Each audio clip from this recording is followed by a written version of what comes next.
PM, the country's, if I can put it this way, the country's been burning. We now have floods.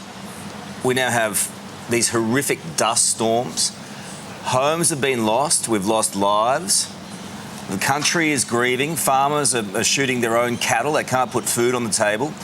And I think there is a perception, right or wrong, that you aren't leading the country on climate change. People aren't satisfied with what you are doing.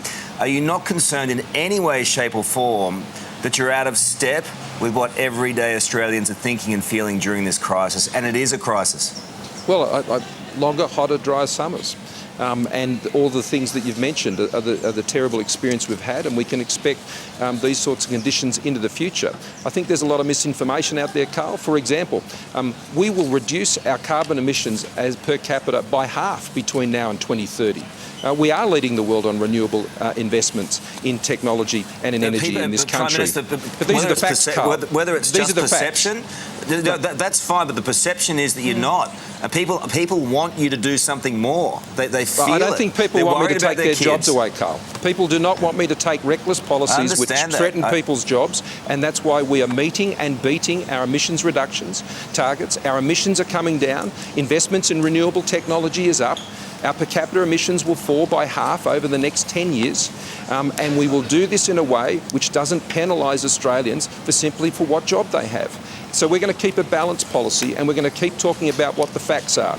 So when it comes to building climate resilience for the future, that means building dams. It means hazard reduction, and I'm concerned about the failure to hit hazard reduction targets. There are many reasons for why that has occurred, and I'm sure that will be looked at closely when we get to the inquiry stage of what we're doing.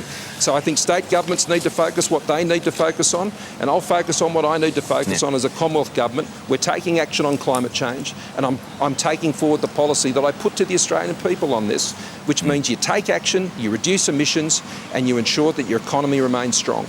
Well, the New South Wales Environment Minister, Matt Keane, said there are those on your front bench who don't feel you're doing enough. Have those people expressed that view to you?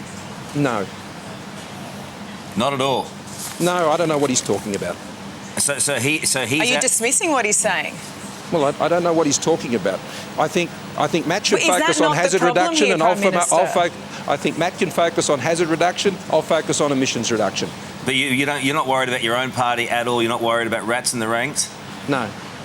It's all a beat up. All right.